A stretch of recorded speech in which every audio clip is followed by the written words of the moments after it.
Alright. So you really want to know how you can become a firefighter? Well, today is your lucky day because you guys been asking me this question a lot lately, and I said, you know what? I'd rather just share my story with you guys, so maybe you guys can use my blueprint, or maybe you can create your own blueprint on how you can become a firefighter. So that being said, let's go ahead and get into it.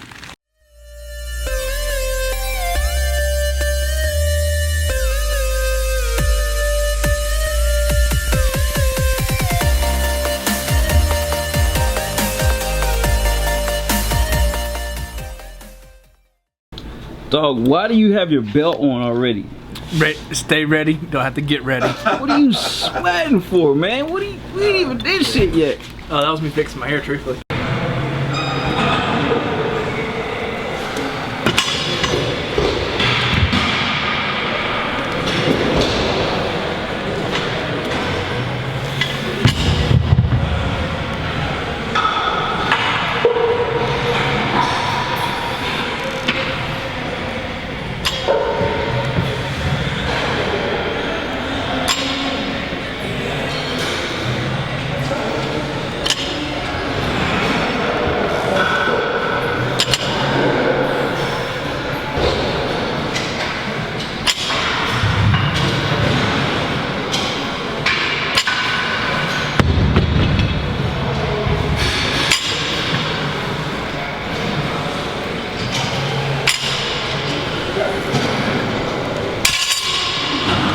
Alright y'all, so today we are doing back, but we're starting off with deadlifts.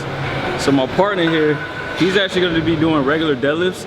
I'm going to be doing stiff leg deadlifts, focusing more on my lower back, my lats. My form with regular deadlifts is not the greatest, so I'm going to be doing stiff legs. So this is my third warm-up set. We're starting the back workout with deadlifts. It's a program that he's trying. I kind of like just jumping along. So we're gonna start off with deadlifts and then get into our regular back exercise. We're gonna hit some rolls and then also some pull downs, all right? So I'm doing stiff legs. If you guys want, you can do regular deadlifts, but I'm really trying to target my lower back. So I'm doing stiff legs, all right? So let's go ahead and get into it.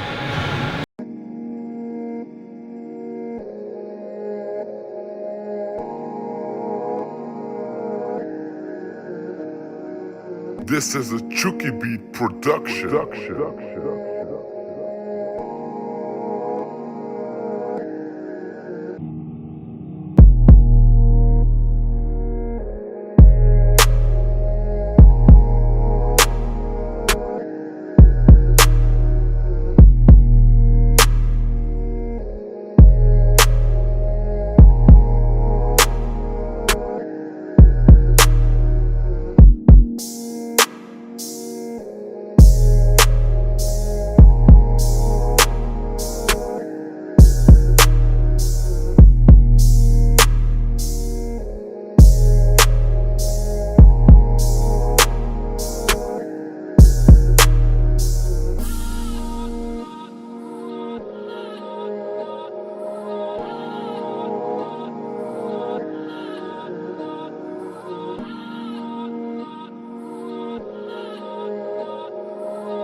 Alright, so before we get into the video, you guys are probably wondering, why are you doing this outside around all these military fire trucks?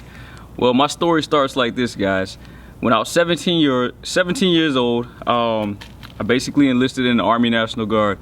And at the time, I tested for the ASVAB back in the 10th grade. When I decided to join the Army National Guard, I was 17 years old. I was torn between either going to college full-time or going to a local college. I was trying my best to go to a 4-year school. I really didn't want to go to a 4-year school. I was just doing it to basically satisfy my parents at the time. And I just didn't have the drive to go to college because I just felt like in my heart that's not what I really wanted to do. So a lot of my friends joined the National Guard in high school our senior year, and I was like, you know what, I want to join as well. So I signed up halfway through my senior year.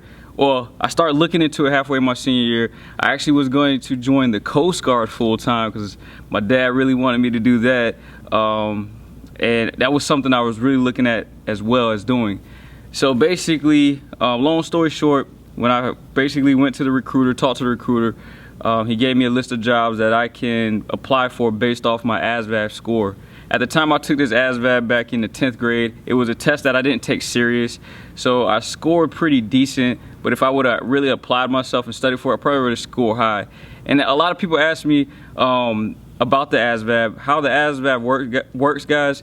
The higher you score, the more jobs it qualifies you for, if that makes sense. So if you score 50, you're only gonna have maybe, just throwing rough numbers, you may have 30 jobs you can pick for, versus someone who scores like a 90, they can pretty much get any job that the military offers. So I can't remember my score at the time, but I just remember the recruiter giving me this he gave me like 2 pages of jobs I could pick from. There's a ton of jobs. And the first thing I thought about, I was like, I want to be a tank operator and blow up stuff. I just want to get in a tank, drive around, be in a tanker unit, you know, go overseas. I want to shoot the tank. I want to drive it, everything. I wanted to be a tanker because I love tanks. I have a huge fascination for tanks. And my dad was right there and he was like, yo, pick a job that will benefit you outside of the military.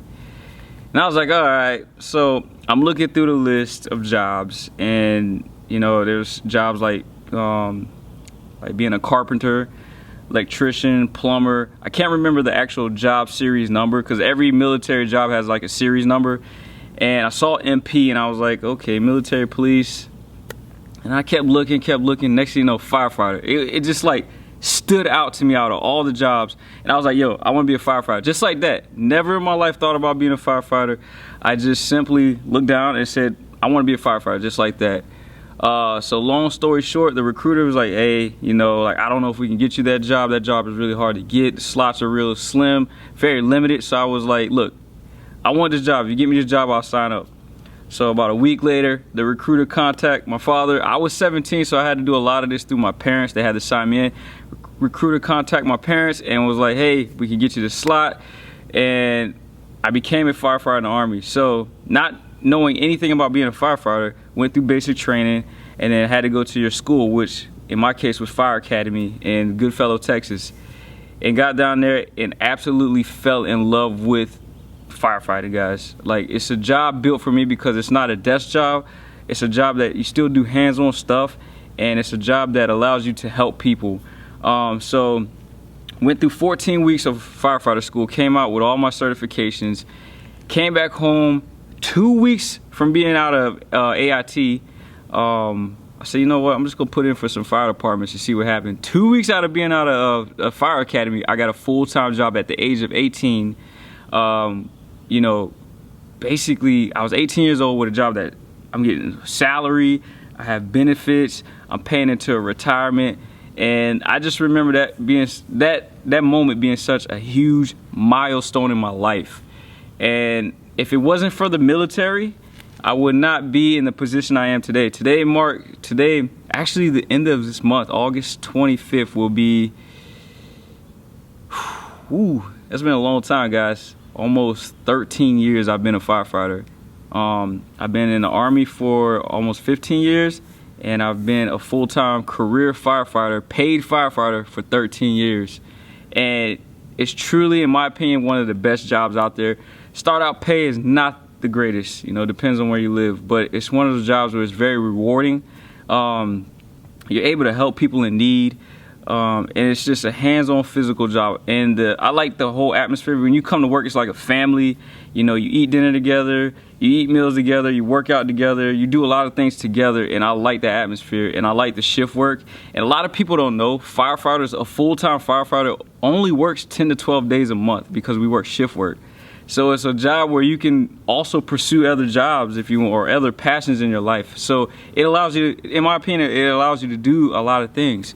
And I just knew it's for me. You know, still to this day, I know this job is for me. I can easily do 25, 30 years, and I know that in my heart. So it's a question I get asked a lot. You know, how did I become a firefighter? And I just wanted to talk to you guys. Trying to keep this video short, sweet, and simple. And I'm gonna tell you guys, when my very first year as a career firefighter, I was 18 years old. I didn't know what to expect. I remember going to fires. I remember like going to like bad car wrecks, like seeing all this action, and I'm like, yo, this is me. And you know, some of the stuff is bad. Some of the stuff I have seen, you know, the average person will never see in their lifetime, and that's part of the job. You know, there's moments where you see like someone's house catch on fire, which you don't want that to happen. There's moments you see death. There's moments you see gruesome death, you know, and that's part of the job. I remember the very first bad call I had. I could not eat for 2 days because of what I was exposed to at the age of 18. And then, you know, at the age of 18, I did a year there, and then I went to Iraq, and the things I saw over there as well, you know, and I realized, you know, this job is definitely unique. It's different.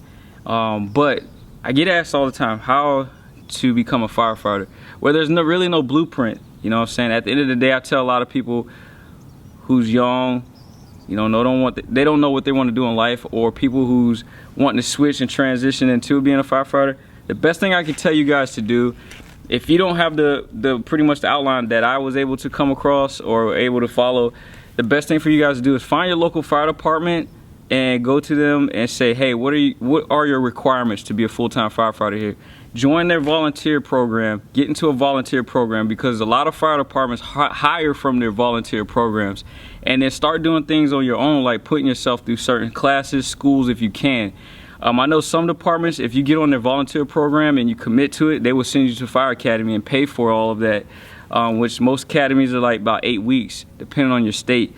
So there's different ways to, you know, becoming a firefighter. This day and age, it's a little bit more of a challenge, because a lot of fire departments are either training people, their own people, how they want them to be a firefighter, or they require you to already have certifications. So reach out to your local fire department, go talk to them, ask them, hey, I want to be a firefighter here. What do I need to do? What's my first step? And just do it, you know, put in the work. And just like everything in life, guys, it takes time. It's not going to happen overnight. You know, I've been a career firefighter for 13 years now. The first 4 years of my firefighting life, actually the first about 6 years, the pay wasn't all that great. And I was finally able to put myself into a position and go federal, where the pay is a little bit better, and it allows me to be mobile. If I want to go to California, if I want to go to Greece, Italy, if I want to go to New York or New Jersey, where I'm currently at, if I want to go to Hawaii, all these, wherever there's a base, I can go there and still maintain the same pay, or my pay may increase. So that's the good thing about being a federal employee. But the best advice I give people, if you decide to go federal, put some time in at a local fire department, get the experience, because I was able to gain 7 years of straight running calls, going on fires, and hardcore experience before I came federal. Because when you become federal, the experience, you're not going to gain the experience as fast as you need to, and you can put in 10 years in federal and maybe run 2 fires your whole career, or you can put 7 years in a regular department and run over dozens and dozens of fires like myself. So I hope this was enough information for you guys. If you have any more questions, feel free to comment, feel free to DM me on Instagram, because I usually answer those really quick. But I hope you guys enjoyed this video. Make sure you rate, subscribe, comment. Until next time, guys, talk to you later. Peace.